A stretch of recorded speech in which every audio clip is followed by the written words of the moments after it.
My name is Ana Salazar and I'm a co-curator here at the Diriyah Contemporary Art Biennale 2024.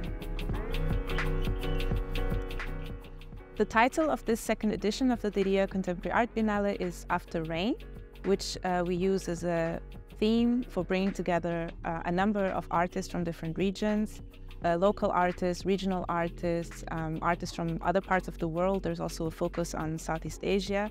And I think it's important to be foregrounding these artists and the concerns they bring with them and their works, because they're talking about the environment, about sustainability, and we are also translating those concerns into the way we are engaging with this Biennale, the way we are thinking about the exhibition itself, the exhibition design.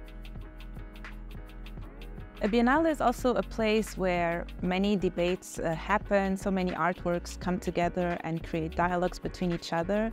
I feel that for this Biennale, many of the works are also thinking about architecture, about infrastructures, and this then can inform, enrich the conversations happening here, for example, that which we are building for our collective futures.